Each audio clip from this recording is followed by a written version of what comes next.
Neste vídeo vamos apresentar algumas definições básicas dentro da ampla quantidade de termos dentro da gestão de riscos. Especificamente, trataremos de risco e perigo, suas definições distintas e aplicações práticas. Muitos profissionais, pesquisadores do tema e até curiosos ainda têm muitas dúvidas sobre o tema, e neste vídeo tudo isso será esclarecido de uma forma didática e prática. Antecipadamente, quando nos referimos à segurança no trabalho, perigo e risco vão estar sempre sendo utilizados de forma associada, sempre andando juntos, às vezes mais afastado um do outro, devido ao risco depender da exposição ao perigo. Veremos primeiramente algumas definições antes de partirmos para os exemplos práticos. Se você realizar uma avaliação de risco, um dos primeiros passos que você precisa realizar é a identificação dos perigos. Então você pode avaliar o risco. Por isso a importância de conhecer e entender as definições para que você possa fazer uma boa análise de perigos e riscos. O que é risco? Risco é a probabilidade alta ou baixa de um dado evento ocorrer, seja ele uma ameaça, quando ela for negativa, ou uma oportunidade, quando ela for positiva. Um perigo é algo com potencial para causar danos. Um perigo tem potencial para causar morte, ferimentos, danos ou outras perdas. Um perigo pode ser uma substância, máquina, atividade, método de trabalho ou processo. Os perigos são encontrados em quase todos os locais de trabalho, casa e qualquer ambiente. Ótimo! Como sabemos quais são as definições de risco e perigo, vamos partir agora para a aplicação prática para o entendimento dessas definições, pois parece que ainda não está muito claro. Vejamos essas duas situações práticas no nosso dia a dia, do nosso cotidiano. Como consequência negativa, eu corro o risco de ser atingido por um raio. Claro que esse risco vai depender de uma série de fatores, que vai elevar ou não a possibilidade disso ocorrer, como região com alta incidência de raios, objetos em contato com meu corpo, exposição ao ar livre, em dia ou local de alta incidência de raios. Como consequência positiva, eu corro o risco de ganhar na loteria no dia de hoje. Já neste caso, depende de que eu jogue. Para correr o risco de ganhar, eu preciso jogar. Se eu não jogo, eu não poderei ser um premiado na loteria.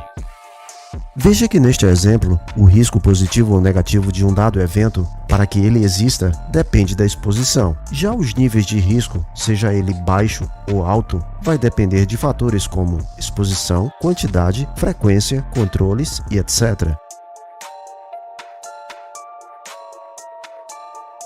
Uma definição que também precisa ser apresentada aqui neste vídeo é a de nível de risco. Quando nos referimos a nível de risco, é basicamente dizer se o risco daquela atividade ou exposição é alto ou baixo.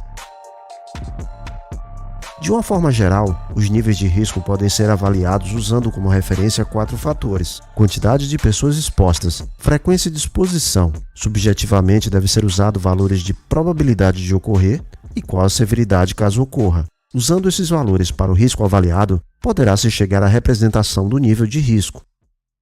Quanto a nível de risco, tomemos este exemplo. Qual o risco de um meteoro cair hoje e destruir a cidade onde eu moro?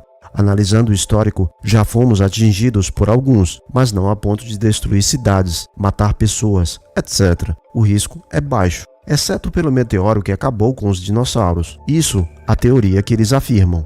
Analisando pessoas afetadas e severidade, o risco seria catastrófico. Um dado meteoro caindo em uma cidade mataria milhares ou até milhões de pessoas. Usando como referência histórica, há alguns anos atrás, esse risco era considerado baixo, porque até então não se pensava nisso, e a NASA não provia tantos dados como hoje. A NASA, com regular frequência, nos alerta de meteoros que podem impactar com a Terra. Em contrapartida, a NASA não consegue detectar outros. Partindo destas informações de possibilidade, o nível de risco de sermos atingidos por um meteoro aumentou, devido a informações que passamos a ter. Basicamente, fazendo uma analogia com a segurança no trabalho, podemos criar uma equação em que perigo mais atividade é igual a risco, ou seja, qualquer objeto, condição ou efeito com potencial de causar danos presentes em uma atividade juntos têm a probabilidade da ocorrência de um acidente. Nessa equação, quando pensar em atividade, não a relacione exclusivamente a trabalho, mas qualquer forma de exposição ao perigo. Por exemplo, imagine uma poça de óleo em um piso onde circulam pessoas. Imagine que essa área está isolada, sem acesso de qualquer pessoa. O perigo está ali. O risco de escorregar somente vai existir se alguém entrar no local e andar pelo piso com óleo. Em outras palavras, não há possibilidade da queda porque não há exposição ao perigo, partindo do pressuposto que ninguém acessará este local isolado. Muitos de nós ainda nos recordamos de um acidente ocorrido no Brasil em 2014, com uma criança que estava visitando o zoológico com seu pai. A criança curiosa estava rente à gaiola alisando e alimentando o tigre pelos espaços da grade principal, sendo que ela já havia ultrapassado uma outra grade secundária. O tigre, sendo estressado pela criança e motivado pelo seu instinto animal, atacou a criança que teve seu braço amputado. Fazendo uma analogia com os conceitos desse vídeo, o tigre, nesse caso, é o perigo. As grades primária e secundária são as barreiras de proteção do perigo. Nesse caso, o risco principal está relacionado ao ataque do animal. A criança não respeitou as barreiras de proteção e se expôs ao perigo, elevando o grau de risco. Então, nesse caso aqui, temos um perigo, mais uma atividade que foi uma exposição que aumentou o risco, levando a um acidente ou perda. Vejamos mais alguns exemplos práticos. Ação: cruzar uma pista. Risco: ser atropelado por um veículo. Perigo: veículos cruzando a rodovia. Risco alto: cruzar uma interestadual. Risco mais alto: cruzar uma interestadual não usando faixa de pedestre ou passarela. Risco baixo: cruzar uma rua. Risco alto: cruzar essa rua sem olhar para os dois lados. Ação: desbastar uma peça. Risco: rompimento do disco. Perigo: esmerilhadeira. Risco alto: operar sem coifa protetora, operar sem treinamento, velocidade do equipamento incompatível com a velocidade do disco.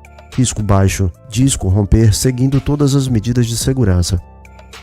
O risco e o perigo sempre vão existir juntos. O risco existe quando o perigo está presente, e quando o perigo está presente, o risco passa a existir. A gestão da prevenção de acidentes deve agir nos perigos, eliminando-os. Na impossibilidade de eliminar os perigos, estes devem ser controlados para que o nível de risco possa ser minimizado.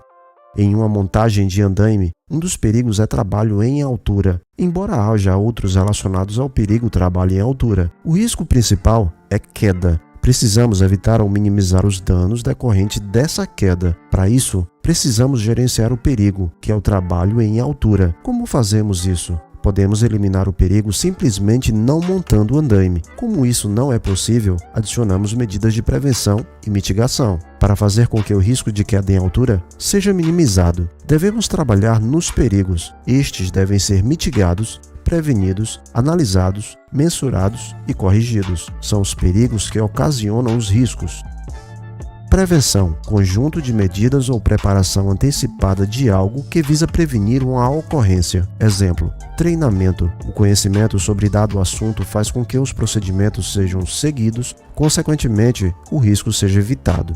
Mitigação: são ações ou controles que visem reduzir ou minimizar os danos de um evento ou ação de algo. Exemplo: EPI. O capacete não evita o impacto do objeto contra a cabeça. O capacete minimiza os danos causados pela queda do objeto contra a sua cabeça. Espero que esse vídeo possa ajudar você ou a sua equipe a fazer uma melhor análise de riscos e perigos. A definição e o perfeito entendimento dos dois conceitos com exemplos práticos nos possibilita condições de atribuir a correta aplicação de risco ou perigo, dado a um evento ou condição.